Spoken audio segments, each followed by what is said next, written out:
Hello, everyone, and welcome to the latest installment of our post-match show. Now, as you can see, Chris has not had a sex change. Don't panic. It's it's the beautiful, funny, amazing Katie who was standing in for Chris, who's off gallivanting somewhere, enjoying himself. So Katie has very graciously agreed to stand in for him. And welcome to the show, Katie. Thank you, Tommy. Yes, Chris must be having a good old time, but I'm still here in lockdown. So I wanted to get together with everyone virtually. Yeah, well, it's great to see you, and pity we couldn't give you a win on your debut, but I know. it's not a loss either, so it's not too bad. Yeah, it wasn't. It wasn't. It was definitely frustrating because I definitely thought we could have clinched that one, but it's not a bad result either for us. No, like I say, frustrating is probably the feeling most fans have at the moment. To give away a lead twice, the first one, okay, it came in the third minute, so there's a lot of game left. Obviously for Newcastle to get back in it, but the second one particularly was really annoying. It's one of those that makes you want to kind of throw something at the TV, because we've just done it too much this season. That's 24 points now that we've given away in games where we've taken the lead. Yeah. Easily the most in the league. And now, obviously, you're it's going to happen sometimes. You're not always going to win a game Right. that you take the lead in, but we haven't won those games enough. We've lost our leads far too often, and it has cost us a lot of points, and it's definitely cost us two more today. Yeah, absolutely. My biggest insight is truly on the fact that we have the opportunities and we get the ball up top, but we don't seem to follow through with it. So I thought that we moved the ball much better today. I think having Suchek in the midfield really was helpful. I think at the end, that's where Moyes needs to use his subs, especially for the offensive line. I thought the defensive line definitely played better today. There were still moments in time where they did not mark in the box. But I think that the push is really on Moyes. I think we played a lot better. Yeah, I mean, the overall performance was okay, it was decent. Apart from maybe those first 30 minutes, it took the team a while to get going.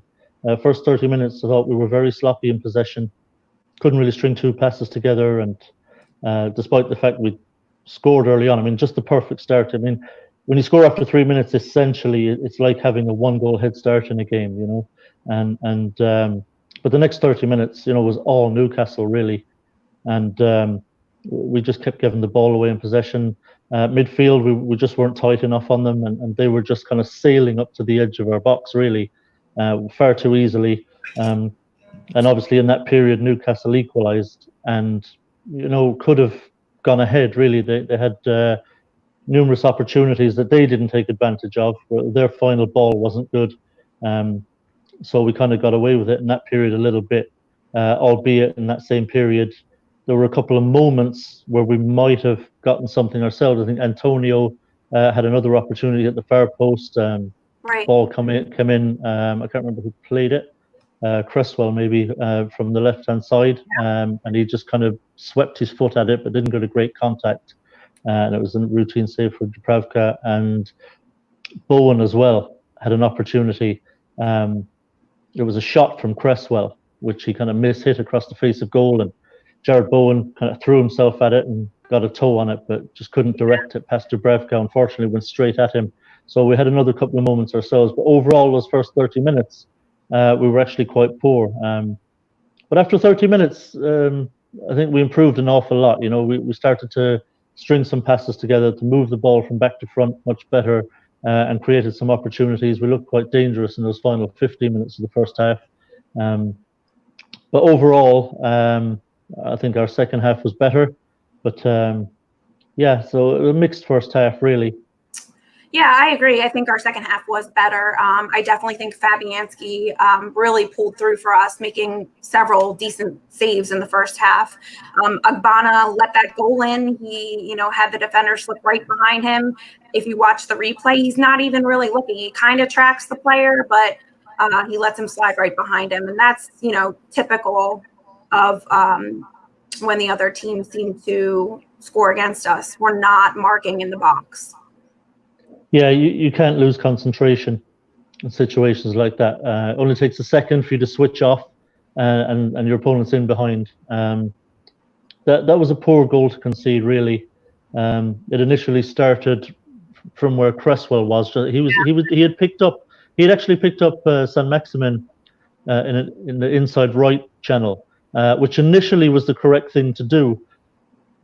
But unfortunately, he had Almiron outside him, and Lanzini came across to kind of, and I think Bowen was coming across as well to kind of help out Cresswell. And I think there was a lack of communication, where as Lanzini is coming across to pick up San Maximum, he should be shouting at Cresswell to go to Almiron.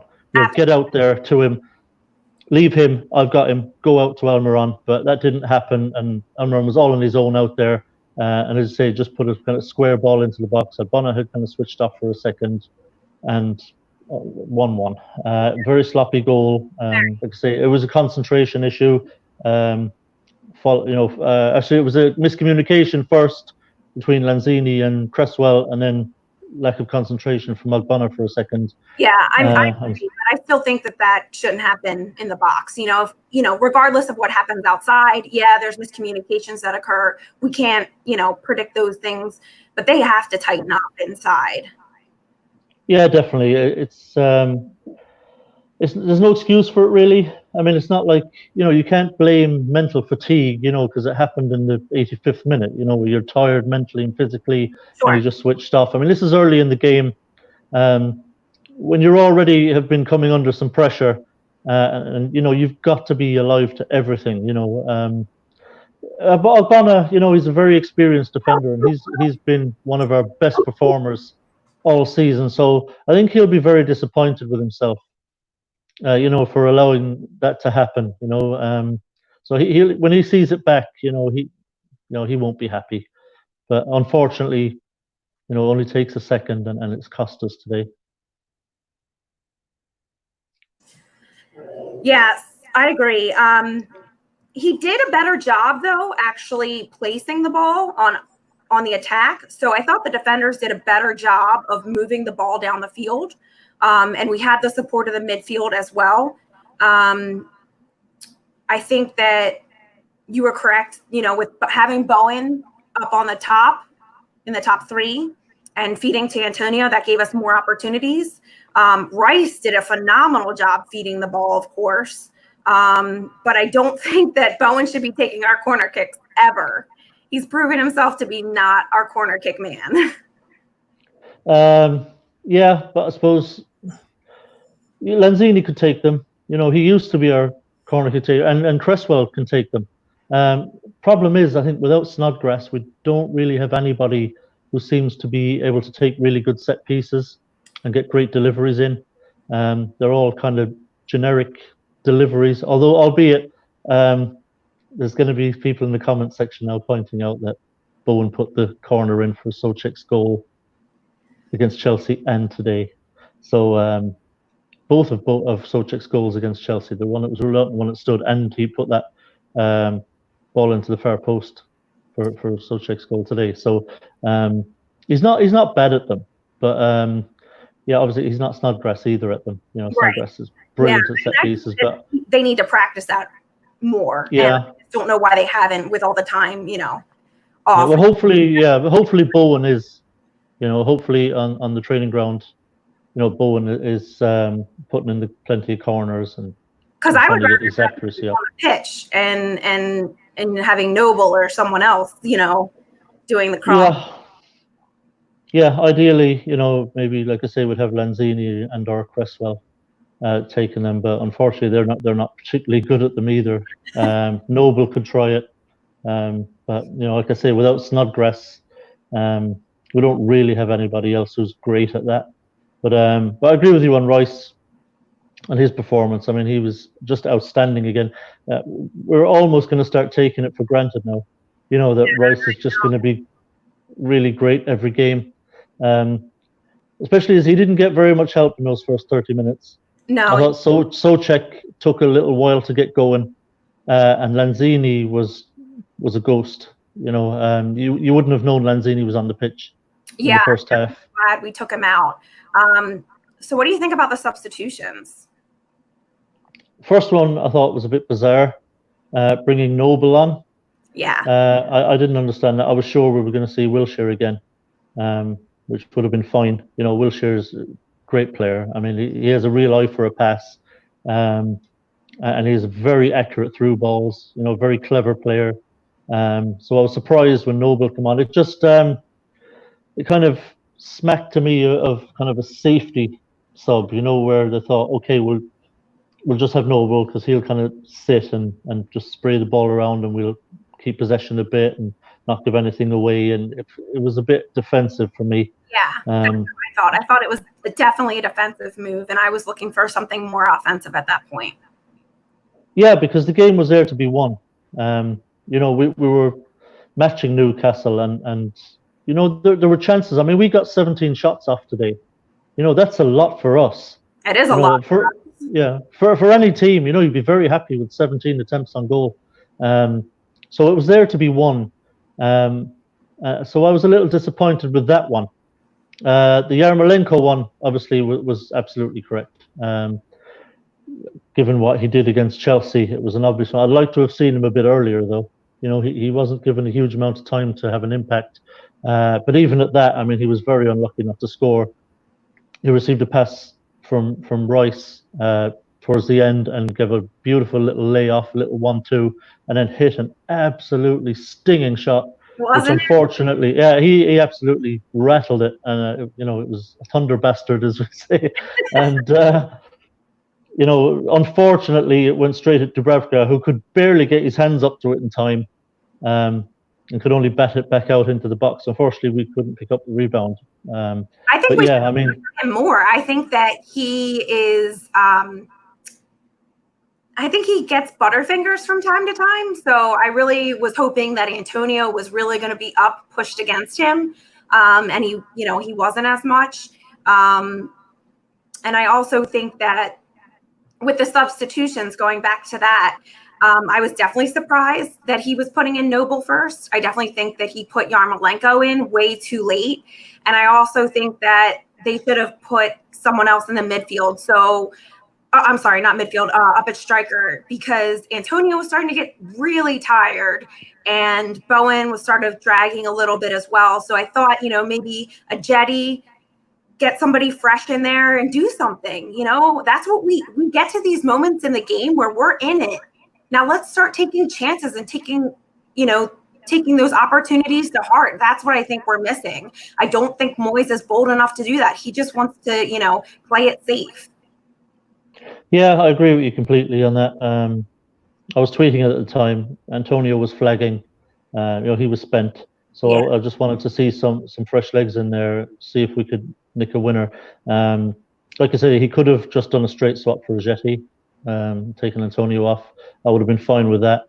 The thing I tweeted out, I think at the time, it was before Yarmolenko had come on, was I suggested taking Antonio off, putting Yarmolenko on, but having Yarmolenko out on the right, where he loves to cut in and get a shot off. He's very lively out there.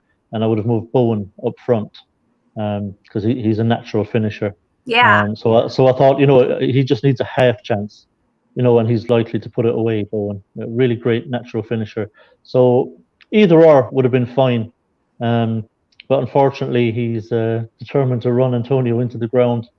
I like Antonio. I like Antonio. He can be very effective and he works incredibly hard, but he does run himself into the ground, and he's either going to pick up an injury, or he's going to lose his effectiveness because it's just going to catch up with him. So I think it's a mistake from Moyes to keep playing him for full games. You could easily get, 65 really good minutes out of Antonio every game. If you took him off, 25 minutes left, brought on fresh legs up front, he can do that 65 with the high energy every single game. And it really lessens the chances that he'll pick up an injury, like pull a hamstring or something like that, as he gets tired or late in the game. So But look, it seems Moyes is determined that he's going to start and he's going to play the full game. Yeah, I mean, he's already had issues with his hamstring, and those are really hard injuries to recoup. So I don't understand why Moyes is really still pushing him. Additionally, when Antonio's not the best tactically, when the ball comes to him, he often gives over turnovers. So he repeatedly does that when he's exhausted. So I'm really not sure why Moyes hasn't done anything about that. The other thing too, just looking at accuracy for passes, we had 291 and Newcastle had 424. That's a big difference between accurate passes. I mean, I don't think that tells the story of the game, but I also think it's something that you can't ignore. You know, when we do make passes or plays, I often notice that we are playing to no one or no open space where we have availability. I think that is also another problem we still continue to have. Yeah, it just tells the story of our sloppiness in possession today for large periods of that game. There were times, like I say, when we did very well, when we did put good moves together, but there were lots of times as well where there was just some very poor passing, particularly that first 30 minutes. I don't know how many times we gave the ball away in the opening half an hour. I mean, it was crazy. But there were other times in the game, you know, when it looked like a simple enough pass was being misplaced. So I'm sure we had pretty much as much of the ball as Newcastle, probably played just as many passes as they did. It's just our placement of those passes too often was off. I don't know why, what it was today, but we definitely weren't at our best with our passing today. Also, we tend to at times play quite direct. You know, we'll play a long ball down the wing, down the channels, or we'll try a kind of a long ball into Antonio, or you know, a deep cross, diagonal ball. So we don't always play kind of very deliberate build up to get from one end of the field to the other. And sometimes that's the right thing to do. Right. You know, I know people say, oh, you want to get back to front fast as you can. Ideally, yes, but that's not always possible. Sometimes it's more important just to keep possession and to build an attack deliberately, you know, and slowly make sure of your passes, work your way up the pitch. And we don't do that enough. I think sometimes our passes are too hurried. We're trying to play killer balls, and we really don't need to do that when they're not really on. So we have to strike a balance. Yes, there are times when you can move the ball, and it's right to try a pass, a more difficult pass. But there are other times when you shouldn't do that, and when you need to just keep possession and work the ball up the field, and we need to learn the difference. That, and they also need to know who they're passing to. Like I would say, you know, you can't send a long ball for Antonio often. You know, if he's got to trap it, it's coming 10 feet off of his body. So, you know, you need to figure out who you're sending the ball to. I thought Noble sent a great ball. Rice sent a couple beautiful balls. But again, when we're just turning it over, it doesn't make a difference. That means the defense has to get right back at it to win the ball again. And that's been our problem consistently. So you're right. Doing that slow build of playing to feet and getting wide is what we need to do often. Yeah, and look, we're not Man City. We're not blessed with brilliant footballers, you know. So, you know, I think players need to know their limitations as well. You know, what they can and can't do, what they are and are not capable of. Sometimes they just try the low percentage ball. They get over anxious in trying to move the ball forward or make something happen. It's just a question of kind of game intelligence. And unfortunately, going back to what you said about Antonio, he's a very instinctive player. Like he does have good instincts, but the more time Antonio has to think, the worse off he is. You know, Antonio does things off the cuff very well, but if he has time to think, he often just makes bad decisions. I don't think Antonio's game intelligence is the best, whereas you know, like Rice's game intelligence is just off the charts. He almost always makes the right decision. You know, he knows exactly what he's doing with the ball and why, who it's going to, and where. That's why he rarely gives it away, rarely makes a mistake. And when he does, you can see him like hitting his legs. You know, like Jesus Christ, you know, Declan, what are you doing? Like, he beats himself up when he makes a mistake. You know, he always wants to kind of be perfect, and He's a thinker, but Yeah. Antonio is not. And we have a few players. Fredericks isn't the brightest spark either, you know. No, but you know what? I thought he played pretty well on defense. I mean, he's not the best. You know, I'm not going to say he's the player of the game or anything like that. But, you know, I thought he did pretty good against, what's it, St. Germain? Saint-Maximin. Yes. Yeah. Yeah. Germain. Yeah. I think you're thinking of Paris Saint-Germain, I think. Yeah. But, yeah, I think Fredericks. I think he kind of grew into it the same way that like the whole defense grew into it. I think the first 30 minutes was quite shaky. Cresswell was shaky. Ogbono was a bit shaky. So was Diop, and I think so was Fredericks. But they did sort themselves out after a while, and they were much better after that. Unfortunately, really, I mean, we look back at the game. They made two kind of big errors in concentration and conceded goals on both occasions. But outside of that, they weren't bad. No. No, outside of that first 30 minutes, obviously. But, you know, they did okay. Outside of just those two moments where they just lost concentration. And I was excited we were pressuring on offense. So, you know, when they had the ball on defense, Antonio was up pressing. I think that that's something we need to do. And we need to, you know, execute when we can win the ball in those opportunities. So, you know, if we can do more of that, I think we'll be in good shape. Yeah, that's very important for me. I love to see the team pressing high, closing down opposition defenders and defensive midfielders, because, like I say, you can it can be a mistake against great teams who have brilliant players who can play around you even if you're pressing. You know, if you're playing against the likes of Man City, who just have brilliant ball players. But when you're playing your average Premier League team, such as Newcastle, there's no reason you can't go and press and force mistakes, force bad passes. And one of the most dangerous things you can do in football is to win the ball back in your opponent's third of the field. I mean, you're turning into attack like that, and you're bearing down on goal with a pass. You know, and it's very dangerous to give a ball away deep in your own half. And the best way to do that is to press high. Against the vast majority of teams, you should do it. Against the very, very good teams, they might play around you, and then you know you're struggling. They're in behind. But against Newcastle, absolutely should be doing it all day long, because you will force errors, and you will win the ball back in very good positions, which can lead to goals. Yeah, so, I did that. I really thought we could have gotten one there, especially with Antonio up top. I really liked our formation today. I thought it was well done, and I was surprised Moyes did it. Yeah, it was good to see. I checked the team obviously as soon as it was released on the club Twitter page. I wasn't surprised. I kind of thought, okay, if barring Haller being available, I figured he would likely go with the same 11 that started the Chelsea game, and that's what he did. He's an old school manager, so he's kind of predictable that way. Old school managers tend to feel like, you know, if you put in a great performance and get a big win, then those 11 players deserve a chance to go and do it again. So I wasn't surprised he went with the same 11. And that was fine by me. Like I say, now, personally, I wouldn't have. I would have Johnson in ahead of Fredericks. I don't think Fredericks is the future for us. I still think he's a championship level player. He does okay. Again, he did okay generally today.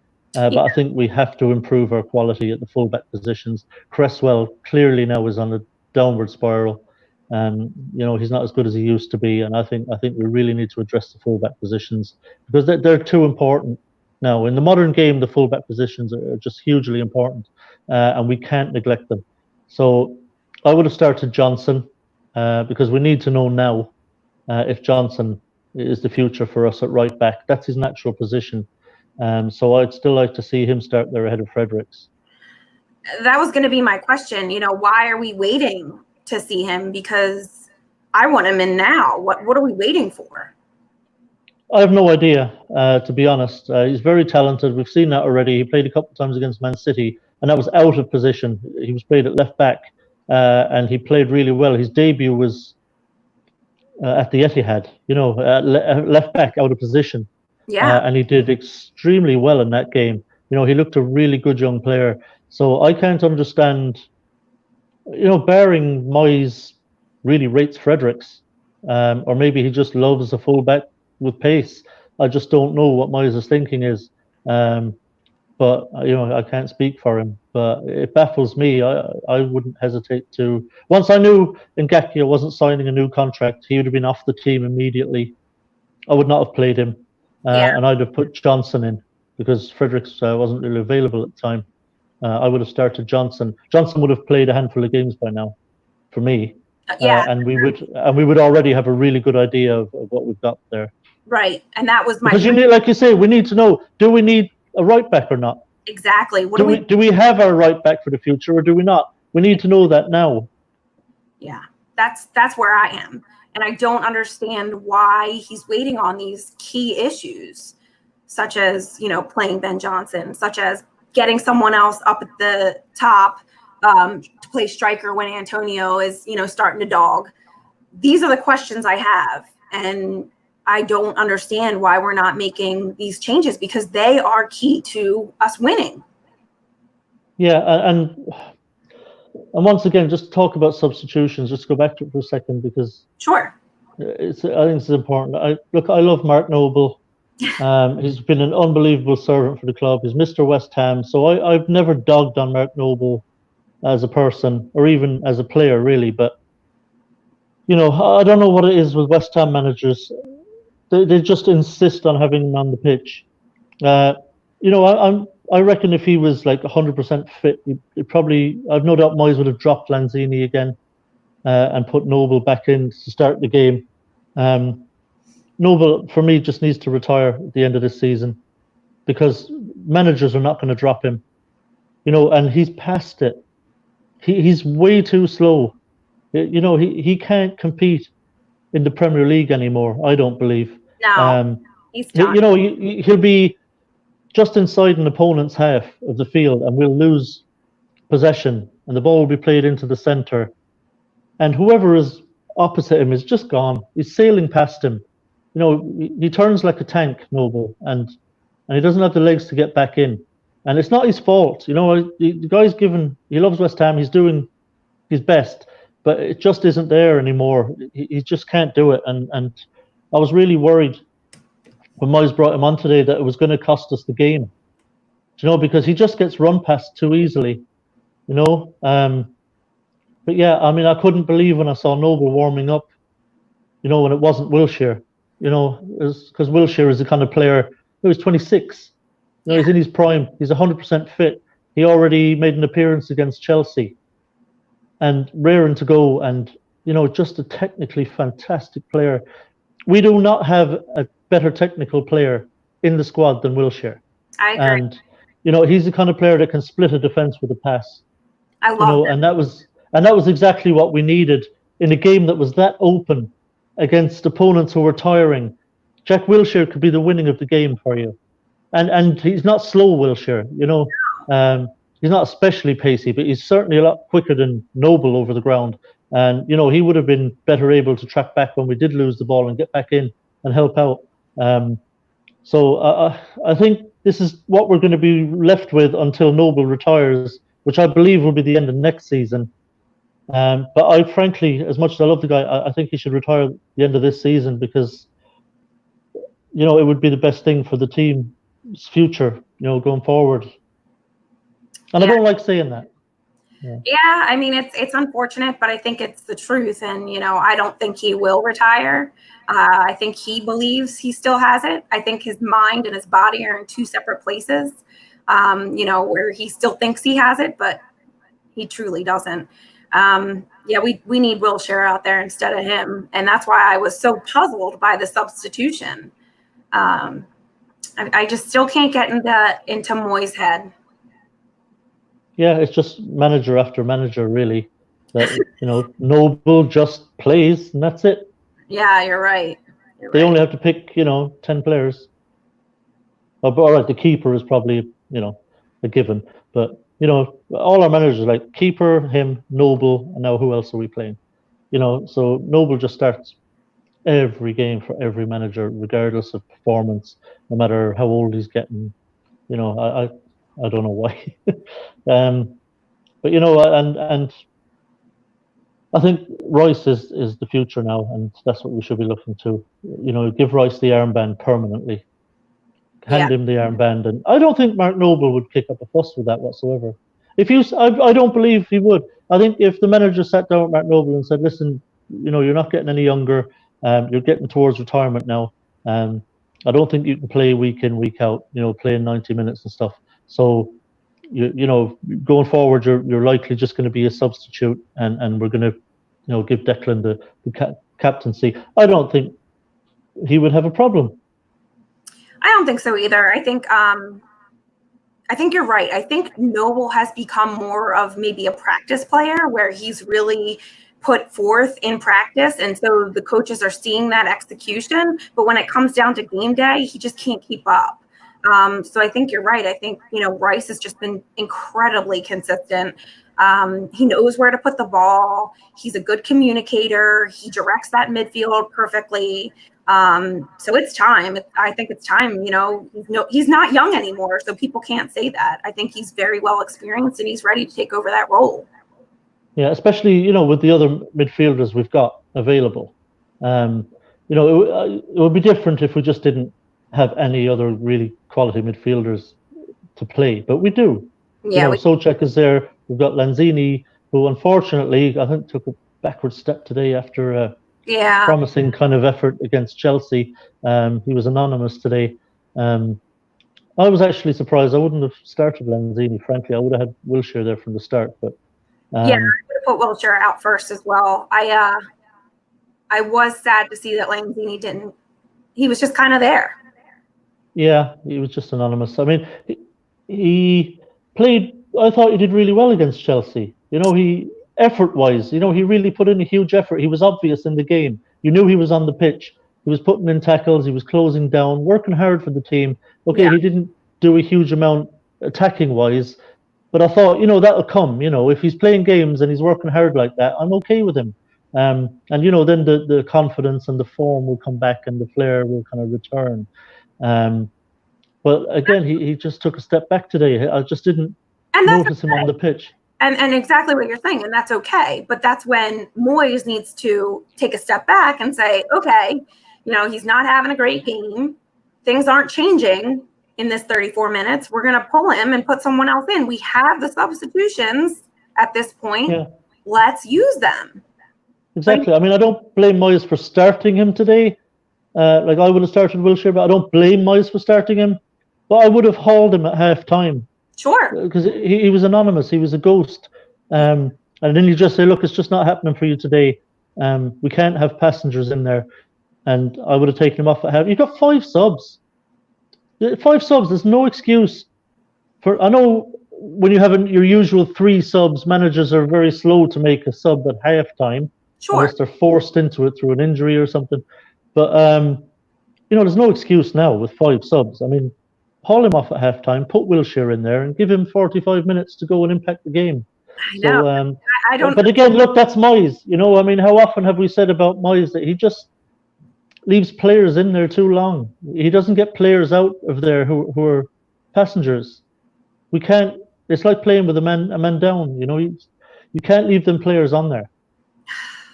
Yeah, I don't know. I mean, I feel like his assistants need to be on top of that. If they start to see someone starting to lag, they need to point that out. But this has been ongoing for several games now, so I'm just very confused. And in the sense that I really do think some of these games we could have pulled through. Yeah, look, it's hard to understand the mind of a manager. I mean, we had the same with Pellegrini. How often were we pulling our hair out with Pellegrini's lineups, and we're thinking, like, what are you doing? I mean, Moyes came in and dropped Fornals, who, along with Obama, had been our best players. That's up to that point of the season. Just dropped him clean out of there, and we're like, oh, okay. And then he eventually had to put him back in. Unfortunately, Fornals had a poor game as well today. He was quite sloppy at times in possession. He did play a couple of nice passes. He was frustrating actually today. I thought Fornals. He did some nice things. He did play some nice passes, but then other times he was really sloppy. Yeah. And he weren't, So he didn't have his best game either. But I thought Bowen was fantastic again. Yeah, Bowen, we've got a player on our hands in Bowen. And I'm he's so excited we have him. I think there are going to be big things that will happen for us. It's just getting the right flow down and making sure we can get the ball up top. Yeah, I mean, he works so hard out in the wing, and he played both wings today. When Yarmolenko came on, he moved out to the left. Yeah. Yeah, and he did a really good job out on the left. Defensively, he's really good as well as a backup, for backing up his fullback, for getting back and doubling up with his fullback. He's really good at that too. He's got skill. He's got a bit of pace about him. He seems an intelligent player too. He doesn't often make a poor decision in his distribution, and he's got a great finish. The only frustrating thing for me is that he doesn't get enough opportunities to score because he's so instinctive. Yeah. With his finishing, really instinctive. So it's a pity for me, really, that he doesn't get more chances to shoot. Now that's as a result of him being out wide on the wing, but I'd like to see him work. That's why I would have moved him central when I brought Yarmolenko on. Mm-hmm. I would have put him up top. I would have had Antonio off. Bowen move into the center where Antonio was, because there's one thing Bowen absolutely can do is play as a lone striker. He has that instinct. Remember the runs he was making earlier in the season, where he's running between the fullback and the centre back. He's making those little diagonal runs in behind. He has that kind of Jamie Vardy type instinct of running the lines, and he can do that all on his own up there. And you can play a ball in behind, and he's made that run in behind, and he's got a really great finish. So I'd love to see him play as a lone striker sometimes. I think he's far better at it than either Antonio or Hilaire. It's funny. People had asked me, oh, don't you think he's going to be very selfish? Well, I've seen quite the opposite from him. He's really been distributing the ball. So I think getting him up front and in the center and having him make those runs, that's right. Well, that's where we're going to see that execution. And, he's going to have to be selfish when he's right there. So I agree with you. We should have pulled Antonio and shifted Bowen up top. Yeah, I'm always thinking that, though, but he never does it. I think, I suppose Bowen's just playing too well out there, and he doesn't want to take him out of there. He's just doing such a great job on the wing. Changes. Yeah, there's nothing wrong with shifting players around. I mean, he moved him from the right to the left, so clearly Moyes doesn't mind moving him from here to there. But he clearly, I think, just sees him as either a conventional right midfielder or as the right-sided player in the front three. No, if he was playing as a right-sided player in a front three, he would definitely have more opportunity to shoot. Oh, yeah. But I don't know. I just get the feeling there's just bags of goals in the guy. If we can get him chances, he's such a good finisher. I think there's bags of goals in him. I would have no problem, say even starting Yarmolenko on the right wing. He looks really sharp. And playing Bowen up top from the front from the start. I wasn't a big Yarmolenko fan, but he's really, turned my eyes open. I do really enjoy seeing him out on the right side. So, yeah, I could see that. But I think that Moyes also needs to talk to them and say, you guys can up at the top. If we're playing a 3 up top, they can switch at any time. Feed the ball. Another switch. You don't have to stay in that exact position. And the better part of that would be that confuses the defense as well. Yeah, I think there would be no problem with, say, if you're playing a 4-3-3, with having Antonio or Hilaire as the central player now who stays central.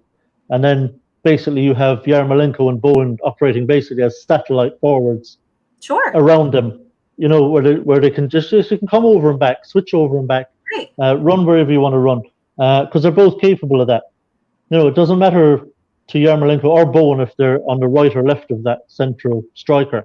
Bowen can shoot off both feet. Bowen is ambidextrous. He can shoot with his left or his right. He doesn't care.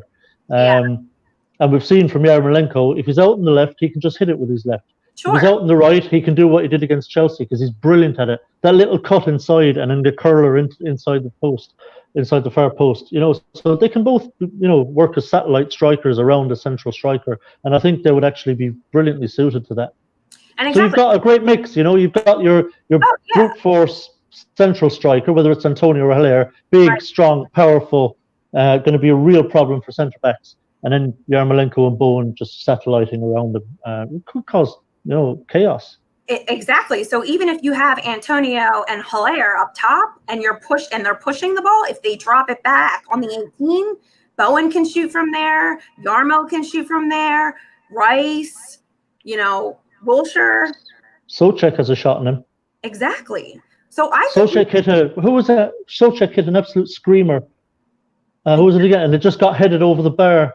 Was it against Tottenham? He had an absolute screamer, and it was 100% going in the top corner like a missile. Oh, yeah. And I think the defender was brave. Actually, it was against Wolves. It was a home game to Wolves. He hit an absolute screamer. It was definitely going top corner, but I think it was Connor Cody very bravely threw his head at it and just deflected it over the bar. But Souček's got a shot in him as well. Well, I mean, that's the thing. We have the tools. And I think we're more than ready. It's just with these small tweaks. Yeah. That's what we need to do. It is frustrating because every once in a while they remind us that they are capable of doing much better than they have been. I mean, the Chelsea game was case in point. It played exceedingly well in that game. Yeah. That wasn't a fluky 1-0 robbery. No. That wasn't a smash and grab. That was us putting 3 goals past Chelsea. And playing really well, doing it, and deservedly winning a game against a Chelsea team who I'd watched against City before that. They were at home to Man City, and Chelsea were fantastic against Man City. And I was really fearful after that, thinking, oh, Christ, me too. I was like, oh no, we're gonna get crushed. Yeah, but we played just fantastically well. And I think was it Antonio in his interview afterwards said, look, we shouldn't be anywhere near 17th. We shouldn't be down here with the players we've got, but we're just not doing ourselves justice. A lot of that is down to managers, both Pellegrini and Moyes. And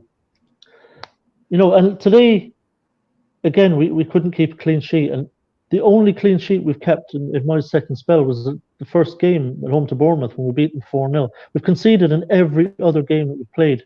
And like you say, that has to be a concern.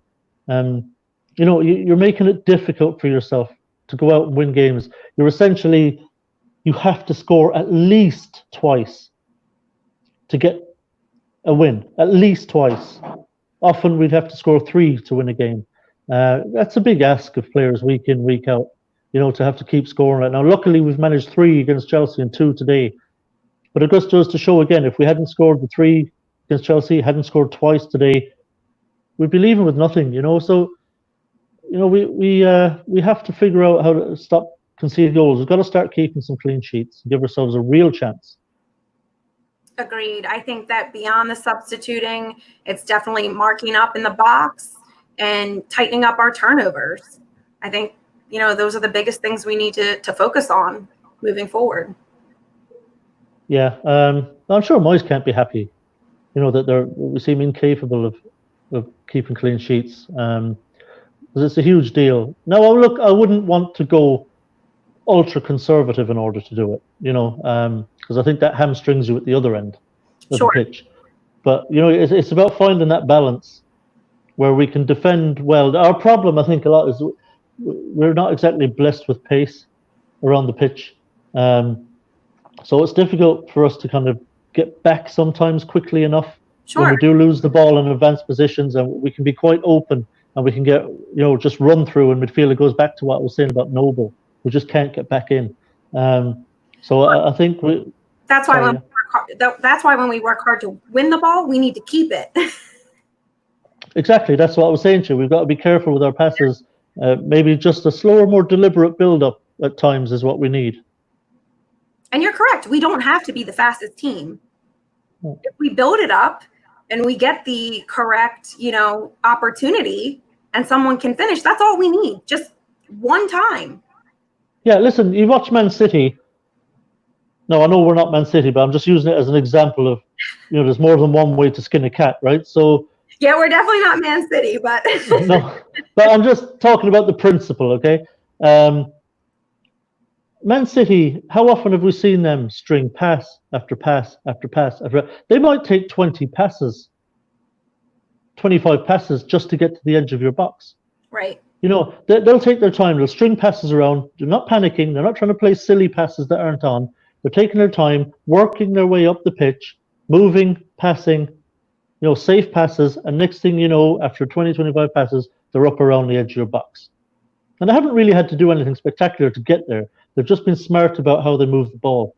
And we definitely need a lot more of that because, we don't have much pace in the team anyway.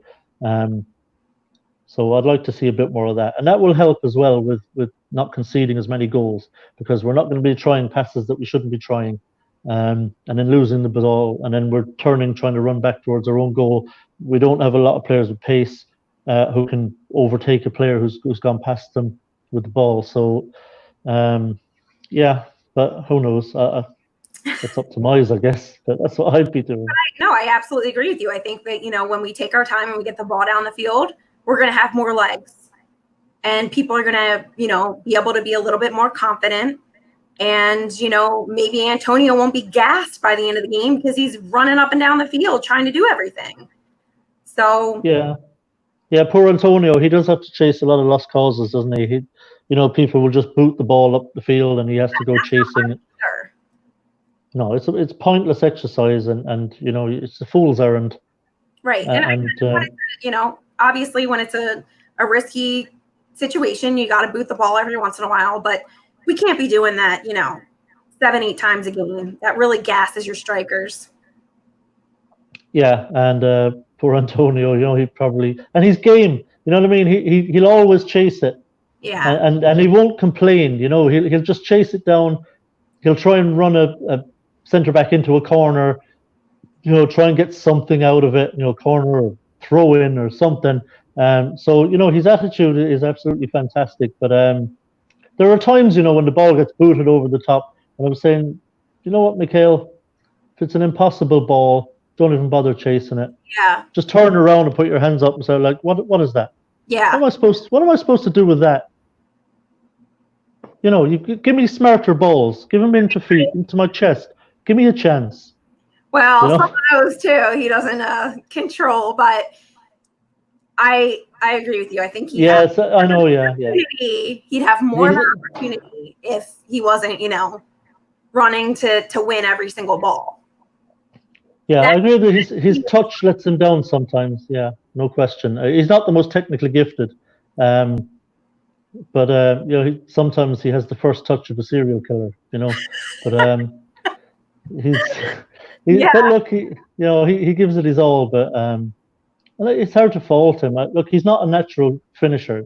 That's the one kind of major fault he has. He had a glorious chance against Chelsea the other day, where he just badly pulled his shot wide, and so he's not a natural striker, but I think he scored again today at least. Yeah, but I think playing a calmer game would also help him settle and collect and be a better player. Yeah, because he makes nice runs. When he's in and around the box, he's very busy. Yeah, he's never ball watching. He's always looking to make a little run, a little dart here and there. We saw it against Chelsea. He tried to win a soft penalty off Rudiger, but he was up immediately. He was up immediately and turned and running towards the 6-yard line, and and put away a nice handy finish for him. He tapped it in. So he has some nice instincts in and around the box. Obviously, his finishing lets him down, but like I say, if you can play the right balls into him in and around the box, I mean, he will put them away generally from close range. Who was asking me something there? Oh, they said, what are serial killers' first touch like? Let's just say they're not subtle. Ben says choppy. I agree. Yeah. But, I think, giving him a better opportunity to collect the ball rather than giving him rockets to, collect would give him a better chance. So I think, if we can all cohesively make it down the field, play to feet, only use those long balls when they're necessary. And like I say, when a long ball comes up to him, even when he's back to goal, when he's out in front of the defender, he's usually, because it's a long ball, there's no one really anywhere near him. Yeah. So they can double up on him. One centre back can stay on his back to make sure he doesn't get turned, and then the other centre back can literally just come in, wait for him to get his first touch, and then come in just take the ball. Because he's just isolated up there. It's very difficult, I mean, he works very hard, but it's not easy on him. No, it's not. It's not. He definitely has a difficult position for sure.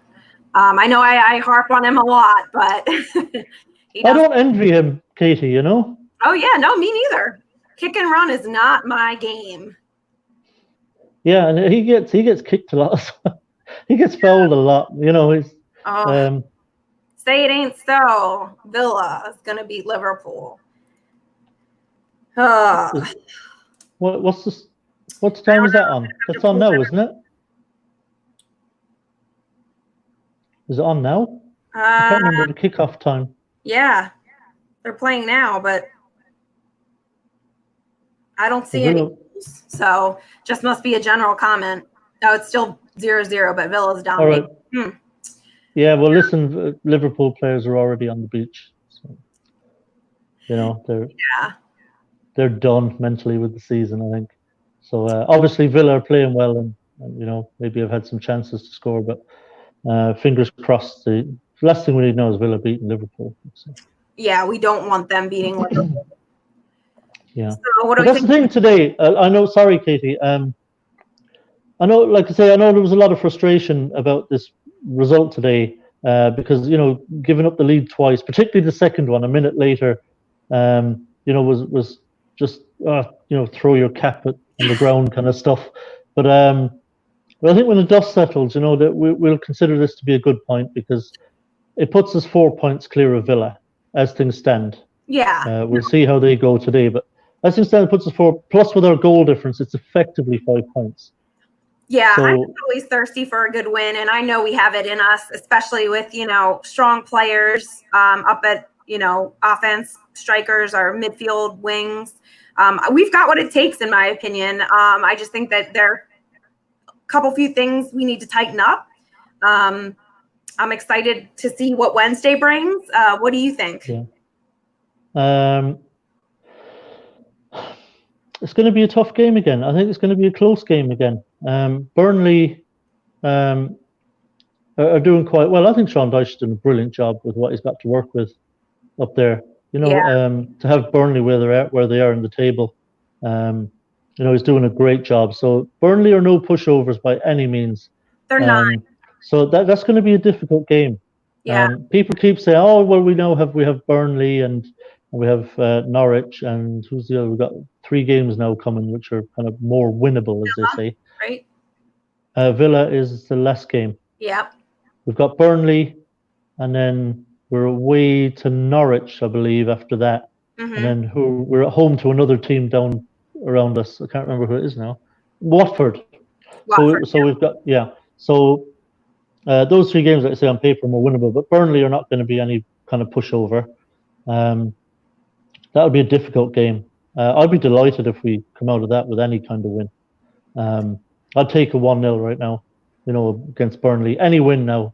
It's all that matters now is results. Nothing else matters but points now. But that'll be a tough game. Now, I will cautiously predict a win because I do think we've improved. And I don't know if they're still without Chris Wood and Ashley Barnes. I'm not sure if he's got those back for our game. But I would be cautious. Yeah? Yes. Okay, yeah, they're tough to play against. Yeah, they're tough to play against, those two. We've struggled against them, Barnes and Wood. But still, I think we have enough about us now that we can get a result out of that. It'll be close, but I think we'll get a result. But so far, so good now with these last couple of games, because, let's be honest, despite the disappointment of giving up a 1-goal lead twice today, if anybody had offered us 4 points from the Chelsea and Newcastle games, I'd have snapped their hand off for it. True. Yeah. That's 4 huge points. Yeah. I didn't think we were going to beat Chelsea. I was shocked. Yeah, I was sure we were going to lose to Chelsea. And even going up to St. James's Park today, I thought would be a difficult game. I thought we'd be, I'd be lucky to get a point there because they're playing well and we don't have a good track record up there. It's not often we go up there and win. No. They're kind of a bogey team for us up there on their home ground. So 4 points, I think, is a great result these last few days. It really piles. Not only are we like 4 points, effectively 5 now, clear of Villa, but it absolutely heaps the pressure on Villa. Yeah, I'm nervous about that. I forgot we also have Man U in there. Yeah, we have to go to Old Trafford. Yeah. Obviously, the difficulty is getting anything out of that. They're going really well, and they're pushing hard for a Champions League spot. I know. So I don't think we'll get anything there. But the other games, certainly we could get something out of. We're looking at Burnley, Norwich, Liverpool doing it. Hammerhead likes to talk in riddles. Could you not just tell us what happened? They must have just scored, so that's good. Okay, excellent. So look, we've got 4 really, really winnable games, other than the United game, which I think we could almost write off. But the others are much more winnable. And like I say, the pressure is really on Villa now. They're looking up at us saying, "Oh Christ, we have to find points from somewhere. We've got to start winning games." And they're 1-0 down now, and if they lose today, that's another game chalked off where they've got nothing. So Villa look like they're in dire straits if they lose that game today. Which makes me happy because when we came back after, coronavirus, I really had high hopes for us, and I was extremely disappointed in our first game back. I thought that, we definitely didn't play up to where our capacity was. So I'm glad we're starting to turn a new leaf here. I think, we have the players to do it. So we'll see. Yeah, I was disappointed as well because you remember the 3 games before the suspension, Moyes seemed to have learned a lesson and he started to get much more offensive and started, was much more attacking in his philosophy, starting with that game away to Man City. And then obviously we had Liverpool, where we really left points behind us against Liverpool. And then there was the Arsenal game, where we really ought to have won that game, and we kind of blew it.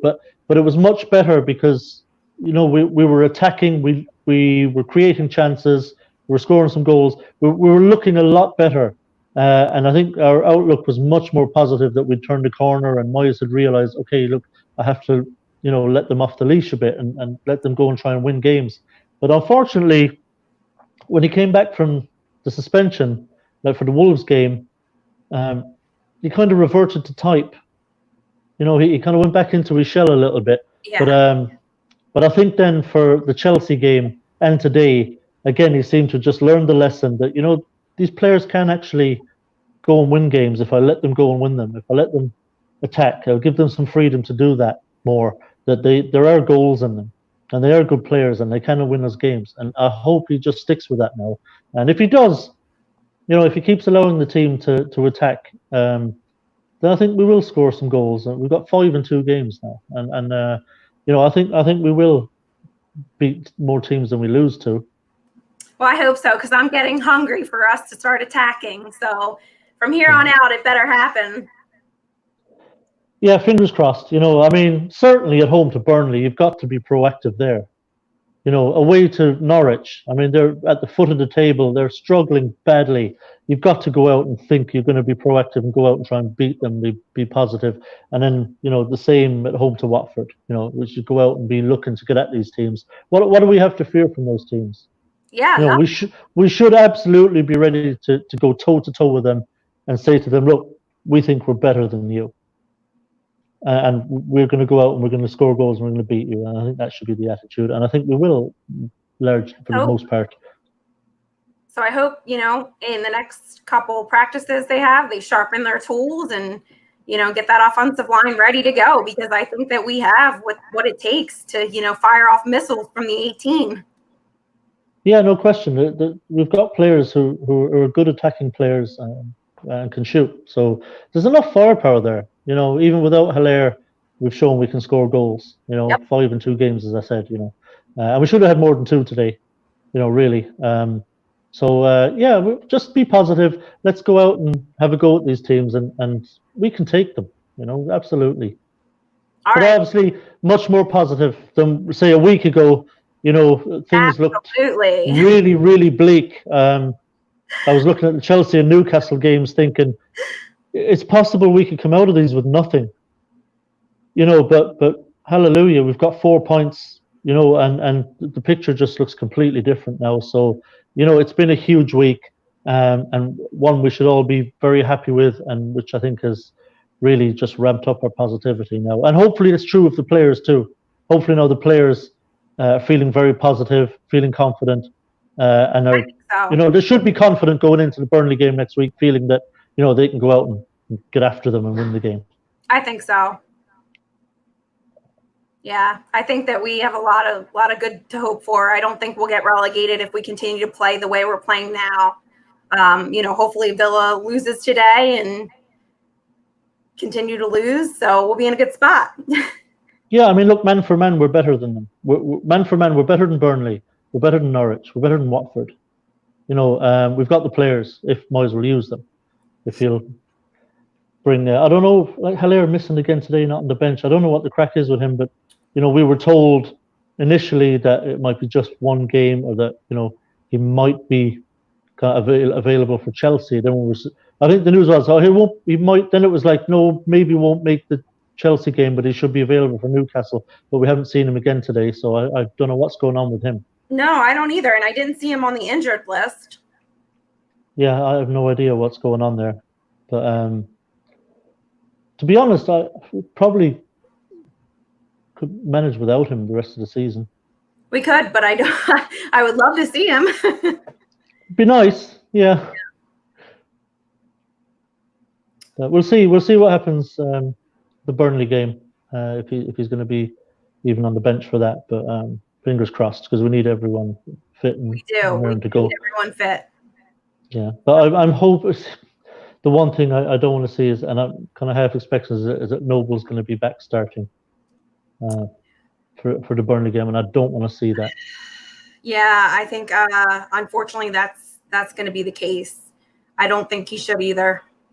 Yeah, because Lanzini didn't have a particularly good game today. That's his excuse, right? It just says, you had a poor game. Noble's going back in. He shouldn't. So, no, he should resist that temptation. I don't know why. Are these managers afraid of Noble or something? Because he's like Mr. West Ham, and he's almost like an institution within an institution.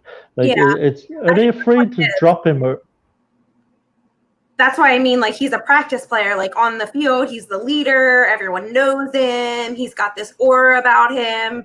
But I think that they need to, like, get that out of their head. Yeah. Hopefully he'll be on the bench. I'd love to see Lindsay or Wilshere start. I really would. I think he's ready. He's fully fit. He's raring to go, and he's a class player. I think so too. He's ready to go. Yeah. So fingers crossed. But look, whatever happens, we just get the win. By hook or by crook, just get the win. And I think another win, especially if Villa lose today, if we get another win, it's already effectively it's 5 points, and it looks to be a long way back for Villa from there. So if we were to get another win, home to Burnley, I mean, it would make it exceedingly difficult for Villa to catch us. So Hilaire does have a hip injury, so he's doubtful for the game. For the Burnley game? Yeah. Yeah. Yeah. So it's a bit worse than we were led to believe. Yeah. Hip injuries, not fun. No, and to be fair, I suppose they can be difficult to put a timeline on. There's no rhyme or reason to hip injuries about how long they're going to take to kind of fully heal up. So obviously this one is just taking a little longer than they hoped. But hopefully he's not going to miss any more than the Burnley game. I don't know. That's tough. Because you'd imagine, he doesn't take Antonio off. Moyes. But you'd imagine if Hilaire was available and on the bench, that that might be enough for him to say, yeah, I actually can take Antonio off because I've got Hilaire here now. He obviously doesn't trust Jetty and Silva, but surely he would. Yeah, I know. I don't know, but surely he would trust Hilaire enough that he would haul Antonio off and throw Hilaire in there. I just feel like even in the last couple minutes, just throw them in and give them an opportunity.